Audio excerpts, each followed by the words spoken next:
ભક્તિના માર્ગ ઉપર ચાલતા ચાલતા મનમાં જો ભાવ હોય, માણસના મનમાં જો મેલ હોય, એ ભક્ત ક્યારેય ભક્તિ માર્ગ ઉપર ન ચાલી શકે. એટલે ભગવાને ભક્તિ માર્ગ ઉપરનો પહેલો આ દોષ પોતાનો દૂર કર્યો.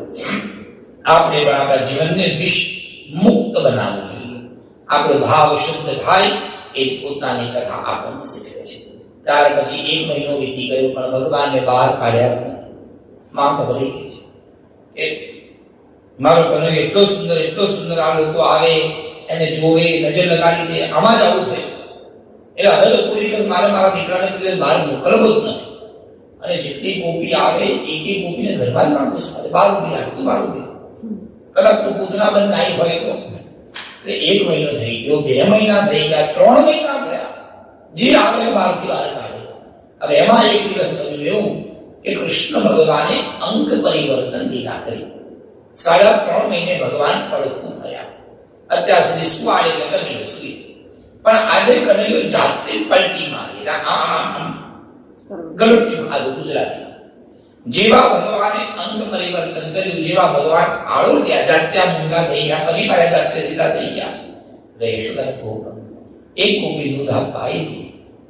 તને ખબર છે ગોપી, આજે મારા લાલાએ તો જાતે પડખું ભર્યું. હવે જાતે પડખું ભરતો થઈ ગયો. એટલે ગોપી ના રહેવાયું.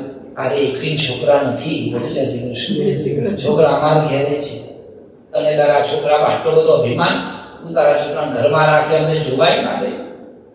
નામે પહેલા છોકરામાં બહુ આવું થાય. બોલો જય શ્રી કૃષ્ણ. મારે ભાઈબંધ જેના ઘરે પહેલું બેબી આવ્યું તો અમે ગયા હતા. અને તેને અડસો નહીં, સેનિટાઈઝ કરજો, એને સાથે અડવા જ ના દે કોઈ. પછી બીજી વાર બાબુ આવે એમ ફરી ગયો, પડવું હવે ક્યાં વાંધો નહીં, ખબર જ હતી. બોલો જય શ્રી કૃષ્ણ. પહેલી વાર મોકલાવેલા બહુ હોય. પહેલા બાળકમાં બહુ સાચું, એટલા બધા રમકડા લાવે, નવી ક્રીમ લાવે, બધું બહુ જ લાવે. અને બીજી વાર જે બાળક આવે એ તો આ પહેલા વાળામાં ચાલે, અને ત્રીજામાં તો કશું જ ના આવે. બોલો જય શ્રી કૃષ્ણ. મોટા ભણ્યા હોય ચોપડીઓ સાચવી લાગે, મોજા સાચવી લાગે, કપડા ચાલે. કૃષ્ણ ભગવાનને આ લીલાથી ગોપીએ મહેનું માર્યું. યશોદા, તને તારા છોકરામાં આટલો બધો અભિમાન છે, આટલું બધું રાખીશ તો કઈ નહીં થાય, આવું ના હોય, અમને જોવા દે એકવાર, તારે ઉત્સવ કરવો જોઈએ. એટલે પછી યશોદા મૈયાએ નંદરાયને વાત કરી કે આપણો દીકરો 3 મહિનાનો થઈ ગયો અને લાલન 3 મહિનાના થયા, આપણે હજી કોઈ ઉત્સવ નથી કર્યો, આપણે ઉત્સવ કરીએ. એટલે બહુ જ મોટો ઉત્સવનું આયોજન થયું. આખા ગામને જમવાનું કીધું.